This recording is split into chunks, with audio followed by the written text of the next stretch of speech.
സത്യത്തിൽ ദൈവമുണ്ടോ? അത് വെറുമൊരു മിത്തല്ലേ? ദൈവം എന്നൊന്നുണ്ടോ?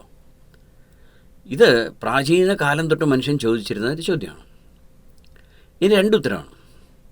ദൈവമുണ്ട്. ദൈവം മനുഷ്യനെ സൃഷ്ടിച്ചു. ദൈവം കുറേ നിയമങ്ങളും ഒക്കെ നമുക്ക് തന്നിട്ടുണ്ട്. ദൈവം നേരിട്ടല്ല എന്നത് അവതാര പുരുഷന്മാരിലൂടെയോ ദൈവത്തെ സാക്ഷാത്കരിച്ച ഋഷിവര്യന്മാരിലൂടെയോ പ്രവാചകന്മാരിലൂടെയോ ഒക്കെ ആ നിയമങ്ങളനുസരിച്ച് ജീവിക്കുകയാണെങ്കിൽ ദൈവത്തിന് നമ്മളെ ഭയങ്കര ഇഷ്ടമായിരിക്കും. അതുകൊണ്ട് ദൈവം നമുക്ക് സന്തോഷം നൽകും, നമുക്ക് സുരക്ഷിതമായി ഈ ജീവിതപാതയിലൂടെ നടക്കാം. അതാണ് ഒരു കാര്യം. ദൈവം എന്ന് പറയുന്നത് വെറും കെട്ട് കഥയാണ്. ചോദിച്ചില്ലേ മിത്താണോ? അതെ, ചിലർക്കത് മിത്താണ്. എനിക്കൊന്ന് ഭൂരിപക്ഷം ആളുകൾക്കൊന്ന് മിത്തായിരിക്കും. കാര്യം ദൈവഭക്തനായിരിക്കും, പക്ഷേ ദൈവാനുഭവം ഉണ്ടാവില്ല. ഞാൻ ഈ ദൈവാനുഭവം എന്ന് പറയുന്നത് എനിക്ക് ഭയങ്കര വിശന്നിരുന്നു, അപ്പോൾ ഒരാളൊരു പൊതിച്ചോറ് കൊണ്ടുവന്നു, ഇതൊന്നുമല്ല. അതൊക്കെ വെറുതെ. അല്ലെങ്കിൽ എനിക്ക് ഒരു 5 സെൻറ്റ് സ്ഥലമെങ്കിലും തിരുവനന്തപുരത്ത് വാങ്ങാൻ പറ്റണേ എന്ന് പറഞ്ഞ് ഞാൻ ഭയങ്കരമായി പ്രാർത്ഥിച്ചു. 41 ദിവസം ഞാൻ ഉപവാസം ചെയ്ത് പ്രാർത്ഥിച്ചു.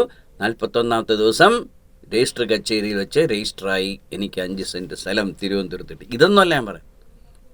ഇതൊക്കെ വളരെ കേവലമായ, വളരെ തരം താണ ഈശ്വരഭക്തിയാണ്. നമുക്ക് കഠിനമായി അധ്വാനിച്ച് പൈസ ഉണ്ടാക്കിയാൽ നമുക്ക് സ്ഥലം വാങ്ങിക്കാം, അത്രേ ഉള്ളൂ. അല്ല, ദൈവം വന്നിരുന്നത് നിങ്ങൾക്ക് കൊണ്ട് അധ്വാനിക്കുന്നുമില്ല. പക്ഷേ അങ്ങനെ അധ്വാനിക്കുന്നതിന് നമുക്ക് പ്രചോദനമായി നിൽക്കുന്നത് ഈശ്വരൻ തന്നെയാണ്. അത് യാതൊരു സംശയമില്ല. അപ്പോൾ ദൈവമില്ല എന്ന് പറയുന്നവർ വളരെ വ്യക്തമായി പറയുന്ന ഒരു കാര്യമാണ്, നിങ്ങൾ ദൈവത്തെ കണ്ടിട്ടുണ്ടോ? ഇല്ലല്ലോ. നിങ്ങൾ ദൈവത്തിൻ്റെ ശബ്ദം കേട്ടിട്ടുണ്ടോ? ഇല്ലല്ലോ. നിങ്ങൾ ദൈവത്തെ സ്പർശിച്ചിട്ടുണ്ടോ? ഇല്ലല്ലോ. ദൈവം എവിടെ ഇരിക്കുകയാണെന്ന് നിങ്ങൾക്ക് അറിയാമോ? ഇല്ലല്ലോ. ദൈവത്തിന് ഫോൺ നമ്പർ ഉണ്ടോ? അദ്ദേഹത്തെ വീഡിയോ കോൾ വിളിക്കാൻ പറ്റുമോ? ഇതൊക്കെ പറയുമ്പോൾ ഈശ്വര വിശ്വാസത്തെ തളർന്നു പോവും. കാര്യമൊന്നും ചെയ്യാൻ പറ്റില്ലല്ലോ. പക്ഷെ പല കാര്യങ്ങൾക്കും, നമ്മുടെ ജീവിതത്തിൽ സ്പർശിക്കുന്ന പല കാര്യങ്ങൾക്കും ഇതിൻ്റെയൊക്കെ ഉത്തരം നോ എന്നാണ്. ഉദാഹരണത്തിന്, നിങ്ങൾക്ക് തലച്ചോറുണ്ടോ എന്ന് ചോദിച്ചാൽ തലച്ചോറുണ്ട്. കണ്ടിട്ടുണ്ടോ എന്ന് ചോദിച്ചാൽ കണ്ടിട്ടില്ല. നിങ്ങളുടെ അച്ഛൻ തന്നെയാണോ നിങ്ങളുടെ യഥാർത്ഥ അച്ഛൻ എന്ന് ചോദിച്ചാൽ അതെ.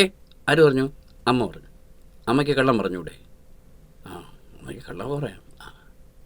നിങ്ങളുടേതെന്ന് പറയുന്ന പല കാര്യങ്ങളും ഒരുപക്ഷെ നിങ്ങളുടേതായിരിക്കില്ല. നിങ്ങൾക്ക് ഒരു വസ്തു 19 സെൻറ്റ് സ്ഥലമുണ്ടെന്ന് പറയും. നിങ്ങളുടെ അച്ഛൻ നിങ്ങൾക്ക് തന്നു, അല്ലെങ്കിൽ അമ്മ നിങ്ങൾക്ക് തന്നു. നിങ്ങൾ പോയി അത് അളന്ന് നോക്കുമ്പോൾ 50 സെൻറ്റിൽ 40 ഉള്ളൂ. എവിടെ പോയി 10 സെൻറ്റ്? അപ്പോൾ നിങ്ങളുടെ അമ്മ കള്ളം പറഞ്ഞു അല്ലേ നിങ്ങളോട് എന്ന് പറഞ്ഞാൽ അത് കള്ളം പറഞ്ഞല്ല, അവർ പണ്ട് അളന്ന് നോക്കിയില്ല, അത്രേ ഉള്ളൂ. തെളിവുണ്ടോ എന്ന് ചോദിക്കുന്നവരോട് എന്ത് കാര്യങ്ങൾക്കാണ് നമുക്ക് തെളിവുള്ളത്? സ്നേഹത്തിന് തെളിവുണ്ടോ? വിശപ്പിന് തെളിവുണ്ടോ? ദാഹത്തിന് തെളിവുണ്ടോ? അറിവ് വേണം എന്നുള്ള ആഗ്രഹത്തിന് തെളിവുണ്ടോ? ഒന്നുമില്ല. പണ്ട് പല ആളുകൾ ജീവിച്ചിരുന്നതായിട്ട് കഥകളുണ്ട്. തെളിവുണ്ടോ? ഈ പറയുന്ന ആധ്യാത്മിക പുരുഷന്മാർ പോലും ജീവിച്ചിരുന്നപ്പോൾ ഒരു കാലത്തും അവർ ജീവിച്ചിരുന്നു എന്നതിന് ഒരു തെളിവും വെച്ചിട്ടല്ല പോയത്. രാജാക്കന്മാർ വെച്ചിരിക്കാം, അവർ കെട്ടിയ വലിയ താജ്മഹൽ പോലത്തെ ബിൽഡിങ്സ് കാണുമായിരിക്കും. ആധ്യാത്മിക പുരുഷന്മാർ ഒരു കാലത്തും അവരുടെ മേന്മ ഇങ്ങനെ ലോകത്ത് കോറിയിട്ടിട്ട് പോയിട്ടില്ല. അപ്പോൾ തെളിവുകൾ അന്വേഷിച്ച് പോകുമ്പോൾ നമ്മുടെ സ്വന്തം പിതൃത്വം തന്നെ ചിലപ്പോൾ തെളിവില്ലാതായി പോകും. തലച്ചോറുണ്ടെന്നുള്ളതിന് തെളിവില്ലാതായി പോകും. ഹൃദയമുണ്ടതിന് തെളിവില്ലാതായി പോകും. നിങ്ങളുടെ ഏറ്റവും പ്രിയപ്പെട്ട കാമുകി നിങ്ങളെ സത്യത്തിൽ സ്നേഹിക്കുന്നു എന്ന് പറയുന്നത് വെറും കള്ളമായിരിക്കും. അതിന് എന്ത് തെളിവാണ്? എങ്ങനെ നമുക്ക് വിശ്വസിക്കാൻ പറ്റും ഒരാൾ നമ്മളെ ശരിക്കും സ്നേഹിക്കുന്നുവെന്ന്? അതൊക്കെ പല കാര്യങ്ങളിലും തലച്ചോറല്ല മനസ്സിലാക്കുന്നത്, ഹൃദയമാണ് മനസ്സിലാക്കുന്നത്. ലോകത്തെ കവിതകളെല്ലാം മനുഷ്യൻ മനസ്സിലാക്കുന്നത് ഹൃദയം കൊണ്ടാണ്, തലച്ചോറ് കൊണ്ടല്ല. ഒരു പുഷ്പം താഴേക്ക് വീഴുമ്പോൾ ആ പുഷ്പത്തിനോട് അല്ലയോ നീ ഒരു റാണി കിടക്ക് നിന്നതല്ലേ, ഇപ്പോൾ നീ വീണു പോയല്ലോ എന്ന് ചോദിച്ചാൽ അത് യുക്തിയുക്തമാണോ? അല്ല. പുഷ്പത്തിന് ചെവി വെക്കാൻ പറ്റുമോ? പറ്റില്ലല്ലോ. പിന്നെ അതിനെ എന്തിനാണ് അതിനോട് സംസാരിക്കുന്നത്? അത് റാണി കണക്കാണ് നിന്നത്, ഒന്നുമല്ലല്ലോ. അല്ലെങ്കിൽ O to the west wind, Shelley west വിൻഡിനോട് പറയുന്നു, ഓ നിൻ്റെ ശക്തി എനിക്ക് കിട്ടിയിരുന്നെങ്കിലെന്ന്. എന്തിനാ ഷെല്ലി വെസ്റ്റ് വിൻഡ് നിങ്ങളോട് സംസാരിക്കുമോ? അതിന് സംസാരിക്കാൻ പറ്റുമോ? പിന്നെ അതിനെക്കുറിച്ച് എന്താ ഇങ്ങനെ പറയുന്നത് ചോദിച്ചാൽ ഹൃദയത്തിൻ്റെ ഭാഷ അറിഞ്ഞുകൂടാ. അതുകൊണ്ട് മനുഷ്യൻ ലോകത്തെയും സത്യത്തെയൊക്കെ അറിയുന്നത് ഹൃദയം കൊണ്ടാണ്. യുക്തി അതിന് വെളിച്ചം വീശുന്നു എന്നേ ഉള്ളൂ. യുക്തി നമുക്ക് ടോർച്ച് ലൈറ്റാണ്, പക്ഷെ നമ്മൾ മനസ്സിലാക്കുന്ന ഹൃദയം കൊണ്ടാണ്. ഈ അടുത്ത കാലത്ത് ഹൃദയത്തിലുള്ള നിരവധി കോശങ്ങൾക്ക് ചിന്തിക്കുന്നതിനുള്ള കഴിവുണ്ട് എന്ന് വ്യക്തമായിട്ടുണ്ട്. വെറും ഹൃദയം ഒരു പമ്പിങ് മെഷീൻ അല്ല. അപ്പോൾ എന്തായാലും നമ്മുടെ ഫീലിങ്സ് എന്ന് പറയുന്നതും, അതായത് നമ്മുടെ ഇമോഷൻസും നമ്മൾ കാണുന്നതും കേൾക്കുന്നതും ഒക്കെ ചേർന്നിട്ടാണ് നമ്മൾ ഈ ലോകത്തെ കാണുന്നത്. ഒരു പെൺകുട്ടിയെ നിങ്ങൾ സ്നേഹിക്കുന്നു, വിവാഹം കഴിക്കുന്നു, എൻ്റെ ഭാര്യ എന്ന് പറയുന്നു. എൻ്റെ ഭാര്യ എന്ന് വെച്ചാൽ എന്താ? നിങ്ങളുടെ ഡെഫിനേഷൻ ഓഫ് ഭാര്യ ആയിരിക്കില്ല അവളുടെ ഡെഫിനേഷൻ. അവിടെയുള്ള പ്രശ്നങ്ങൾ കൂടെ സംഭവിക്കും. അപ്പോൾ എവിടെ നമ്മൾ ആലോചിച്ചാലും ഒരു കാര്യം അറിയുന്നതിന് നമുക്ക് ശരിക്കും ലിമിറ്റേഷൻ ഉണ്ട്. സയൻസ് പോലും ഒരു കണ്ടുപിടുത്തത്തെ 10 വർഷം കഴിയുമ്പോൾ അതത്ര ശരിയല്ല എന്ന് പറയുന്നൊരു ശാസ്ത്രമാണ്. പോട്ടെ, 10 അല്ലെങ്കിൽ 25 വർഷത്തിനകം, ഏതാണ്ട് 25 വർഷത്തിനകം മിക്കവാറും ശാസ്ത്ര സത്യങ്ങളും തിരുത്തപ്പെട്ടിട്ടുണ്ട്. Albert Einstein തിരുത്തിയില്ലേ ന്യൂട്ടനെ? ന്യൂട്ടൻ്റെ പല കാര്യങ്ങളും ആൽബർട്ട് ഐൻസ്റ്റീൻ്റെ കണ്ണു വെച്ച് നോക്കുമ്പോൾ ശരിയല്ല. E=mc² എന്ന് പറഞ്ഞപ്പോൾ തന്നെ ന്യൂട്ടൻ്റെ പല തിയറിയും തകർന്നു. ഇപ്പോൾ ക്വാണ്ടം ഫിസിക്സ് വന്നപ്പോൾ ആൽബർട്ട് ഐൻസ്റ്റീൻ്റെ സാധനങ്ങളൊക്കെ തകർന്നു പോയി. സയൻസിൻ്റെ യുക്തി അത് ചോദ്യം ചെയ്യാണ്. അപ്പോഴോ ഇനി കുറേ കൂടെ കഴിയുമ്പോൾ വേറെ പല സയൻറ്റിസ്റ്റുകളും പലതും കണ്ടുപിടിക്കും. അപ്പോൾ ഈ ക്വാണ്ടം ഫിസിക്സിൽ പറഞ്ഞ പലതും മണ്ടത്തനമായിരുന്നു പറയും. അതങ്ങനെ പൊയ്ക്കൊണ്ടിരിക്കും. അപ്പോൾ പിന്നെ നമ്മൾ ഈ സത്യം എന്ന് പറയുന്നത് എന്താണ്? നമുക്ക് സത്യത്തെ പാർഷ്യലിട്ട് മാത്രമേ മനസ്സിലാക്കാൻ പറ്റൂ. യുക്തിക്കും അല്പം കുറച്ച് കാര്യങ്ങളെ മനസ്സിലാക്കാൻ പറ്റുമോ, അതിനപ്പുറത്തേക്ക് മനസ്സിലാക്കാൻ പറ്റില്ല.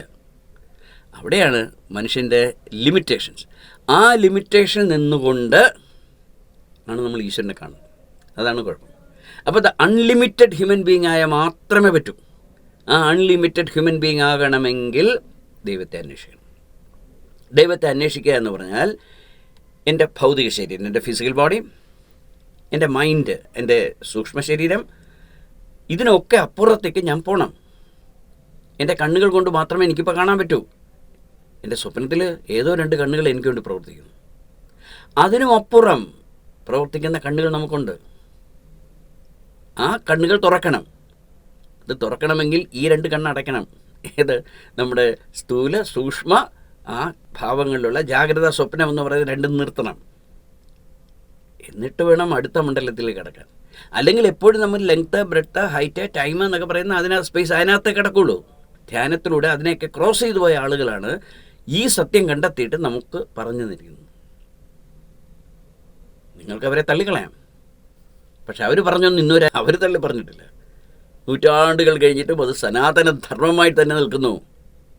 അത് തന്നെയാണ് സത്യമെന്നവർ പറയുന്നു, ഇന്നും പറയുന്നു. അതിനെ പിന്തുടർന്ന് പോയവരോ ഓരോ തലമുറയിലും ആയിരക്കണക്കിന് ആളുകൾ പോയിട്ടുണ്ട്. എവിടെയെല്ലാം ചെന്നാലും നിങ്ങൾക്ക് കാണും ഒരു സ്പിരിച്വലിസ്റ്റിനെ, അത് സെർച്ച് ചെയ്യുന്ന ഒരാളെ. അതിൻ്റെ വേഷം കെട്ടി നടക്കുന്നവരെല്ലാം ഞാൻ പറയുന്നു, അവരെക്കുറിച്ച് ഞാൻ പറയുന്നില്ല. അത് ഉദരനിമിത്തം ബഹുദർശനം വേഷം കെട്ടി നടക്കാൻ. അല്ലാതെ ശരിക്കും സാധന പഠിച്ച് സാധനയുടെ പാതയിലൂടെ സഞ്ചരിച്ച് ഈശ്വരനെ സാക്ഷാത്കരിച്ചവർ, മഹാഗുരുക്കന്മാർ, അവർ നമ്മുടെ മുമ്പിലുണ്ട്. മുമ്പും ഉണ്ടായിരുന്നു, ഇനിയും ഉണ്ടാവും. അവർ ഹൃദയം തുറന്ന് നിങ്ങളോട് പറയും, ഈശ്വരൻ തീർച്ചയാണ്, അതൊരു പരമസത്യമാണ്. ഞാൻ കണ്ണുകൾ കൊണ്ട് കണ്ടിട്ടുണ്ട്, ഞാൻ കാതുകൾ കൊണ്ട് ആ ശബ്ദം കേട്ടിട്ടുണ്ട്, എന്നെ പുണർന്നിട്ടുണ്ട് എൻ്റെ ഈശ്വരൻ. ആ അനുഭവ മണ്ഡലത്തിൽ അവരെത്തിയിട്ടാണത് പറയുന്നത്. ആ അനുഭവ മണ്ഡലത്തിൽ എത്താതെ സമുദ്രത്തിനടിയിൽ കിടക്കുന്ന കുറേ മീനുകൾക്ക് അന്തരീക്ഷം എന്തെന്നറിയാൻ പറ്റുമോ? ഒരിക്കലും അറിയാൻ പറ്റില്ല. ഇനി ഒരു മീൻ അത് പോയി ചാടിച്ചെന്ന് അങ്ങ് പോയി അന്തരീക്ഷം കണ്ടിട്ട് തിരിച്ചൊന്ന് അവരോട് പറഞ്ഞാലോ, അവർ പറയും മിത്ത്, മണ്ടത്തനം, ബ്ലണ്ടർ, പഴയ കുറേ ആളുകളുടെ മഹാമണ്ടത്തനം എന്ന് പറയും അല്ലേ? അതാണ് ഇപ്പോൾ സംഭവിച്ചുകൊണ്ടിരിക്കുന്നത്. ഈ പറയുന്നവരാരും ഈശ്വരനെ അന്വേഷിക്കുന്നില്ല. ആ സാധനയുടെ കനൽ വഴിയിലൂടെ നടക്കാൻ തയ്യാറല്ല. അവർക്ക് ഭൗതിക വസ്തുക്കളോടും പ്രസിദ്ധിയോടും പണത്തിനോടും ഒക്കെ ഭയങ്കര ആസക്തിയാണ്. അതൊക്കെ വിടാൻ പറഞ്ഞാൽ അവർ വിടുമോ? വിടാൻ പറ്റുമോ? അവർക്ക് പറ്റില്ല. അപ്പോൾ എന്താണ് ഏറ്റവും എളുപ്പം? ദൈവമില്ല, ദൈവമില്ല, ദൈവമില്ല എന്ന് പറയും. അപ്പം നിങ്ങളുടെ ചോയ്സാണ്. നിങ്ങൾക്ക് അവർ ദൈവമില്ല, ദൈവമില്ല എന്ന് പറഞ്ഞിട്ട് കേട്ട് പോകാം. മരണം വരെ നിങ്ങൾക്ക് ഒരു അനുഭവം ഉണ്ടാകാൻ പോകുന്നില്ല. അല്ല, ഗുരുക്കന്മാർ പറയുന്നു, അന്വേഷിക്കൂ, കണ്ടെത്തുവിൻ. അന്വേഷിക്കണം വ്യക്തമായി. ഇന്നത് ചെയ്യൂ. ഇന്ന കാര്യങ്ങളാണ് നമ്മുടെ മനസ്സിനെ ഏറ്റവും അധികം ബാധിക്കുന്നത്. ഇന്ന വഴി പോകരുത്, ഇതൊക്കെ അപകടങ്ങളാണ്, ഇതിനൊക്കെ അപ്പുറം ഒരു വഴിയുണ്ട്. ജീവിതത്തിൻ്റെ വരമ്പിലൂടെ നടക്കൂ, ചെളിയിലൂടെ നടക്കാതെ എന്ന് പറയുന്നവർ, അവർ പറഞ്ഞു വെച്ചിട്ടുള്ളവർ, അവരുടെ പാഠങ്ങൾ, അവർ പറഞ്ഞു തന്നിട്ടുള്ള സാധന ഇതനുഷ്ഠിച്ചാൽ, ഈ ചോദ്യം പിന്നെ നിങ്ങളുടെ അടുത്ത് ചോദിക്കുമ്പോൾ നിങ്ങൾക്ക് ചിരി വരും. ദൈവമുണ്ടോ എന്ന് ചോദിച്ചാൽ, ഞാനിപ്പോൾ ദൈവം ഉണ്ട് എന്ന് പറയുകയാണെങ്കിൽ നിങ്ങൾക്ക് കണ്ണുറന്ന് കാണാൻ പറ്റുമോ? അതിനോട് ശ്രമിക്കണ്ടേ? കടൽ ദൂരെയുണ്ട്, ആ കടലിലേക്ക് പോകണം. എങ്കിലും നിങ്ങൾക്ക് കടൽ എന്താണെന്ന് മനസ്സിലാവും. അല്ലാതെ വീട്ടിൻ്റെ പാറപ്പുറത്ത് കയറി നിന്ന് നോക്കിയിട്ട് കടലൊന്നുമില്ല എന്ന് പറഞ്ഞിട്ട് ഒരു കാര്യമില്ല.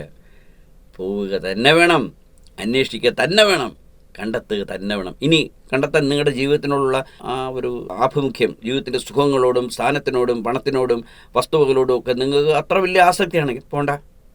ഒരു കാര്യം ചെയ്യൂ, ആ പോയി കണ്ടവർ പറയുന്ന കാര്യങ്ങൾ എന്നൊക്കെ ചെയ്താൽ കാണാമെന്ന് പറയുന്നില്ലേ, അതനുഷ്ഠിക്കൂ.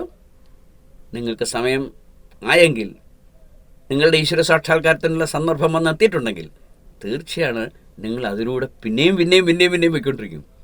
ഒടുവിൽ കണ്ടെത്തുകയും ചെയ്യും.